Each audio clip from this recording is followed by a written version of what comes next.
Good morning. Morning.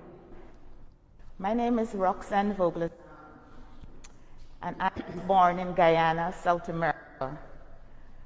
But in 1989, my family and I migrated to the United States. We settled in New York, and we lived there for approximately 3 years before we moved to Maryland, where I went to college and I became an X-ray technologist. But 17 years ago, my husband's job moved us to Texas.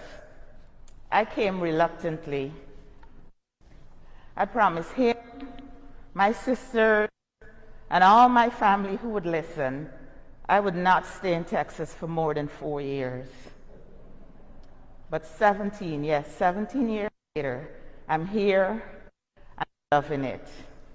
So I had to break the news to my family that I'm going to retire in Texas. I love my job, I love my co-workers, I love my neighbors, and I love my St. Albans church family. So, after I moved to Texas, for a number of years, I did not go to church. In fact, I went to church when I was invited.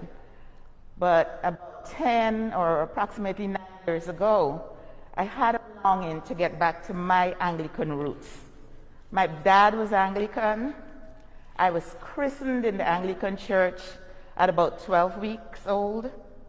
I was confirmed at age 13 by the Archbishop of the West Indies, Sir Alan John Knight.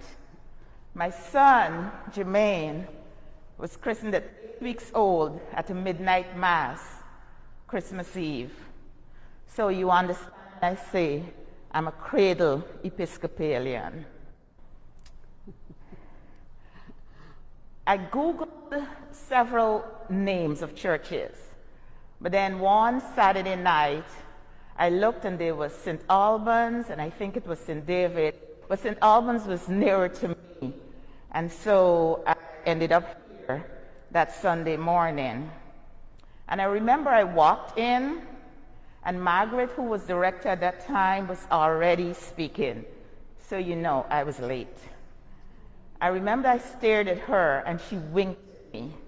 So I took a seat, and after the service we spoke, and then somebody gave me a loaf of that sourdough bread. And I always say, I got hooked at the first bread. I served as an acolyte, I ushered, I'm on the altar guild, the vestry, and now on the search committee for new rector. I love St. Albans. Many of you know Rocky. Many of you helped Rocky when I was an acolyte. Many of you danced with Rocky at the Second Chance prom. And many of you took care of Rocky in my home. And that I'm forever grateful. St. Albans stood with me when my mom died 3 years ago. Daughters of the King brought food every day until I said stop. And for that, I am grateful. So at this time, when St. Albans have a need, we want to expand our congregation. As you read in the bulletin, there's so many areas that need fixing and replacing. I'm really honored to do my part. But first, I got to confess, I didn't really know the true meaning of the word stewardship. I was thinking, well, I'm already given, you know. But then I decided to look it up, really, to see what this word is. And in one explanation, it hit home that stewardship is not only ordering your finances the way that you can spend whatever you want, but it's ordering your life in such a way that God could spend you however He wants. And my role is to be faithful to His purposes. Regardless if I have a little or a lot, I want God to be in control of my finances. So my choice is to dig deeper and to help renovate this beautiful church on the hill, improve safety, and most of all, to reduce our carbon footprint. I want to grow older with this church on the hill, and I want to grow older with you, my St. Albans family, knowing that growth and whatever we accomplish I have helped in my own little small way.